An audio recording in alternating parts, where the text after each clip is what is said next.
5:30 ng umaga. Ito si Kyle. Tamo, naka-sitting pretty, oh. Hawak yung iPad ko. Ayan. Re-relax. Nagbo-browsing sa internet, naglalaro.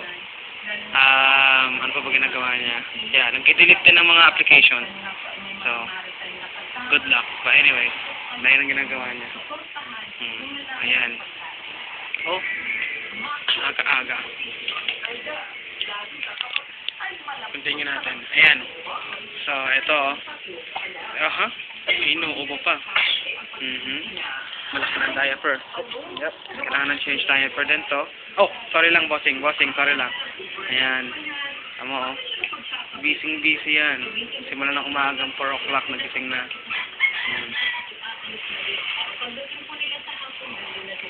Pero natutulungan niyo pa ba yung mga anak niyo gumawa ng homework, etc. Yes, ma'am. Pagdating sa hapon, Ano bang ginagawa mo, bossing, ha? Ano bang pinag-ibisikan mo? Ayan. No, you already have your iPad. Sa'yo na yung iPad na yan, eh. Ha?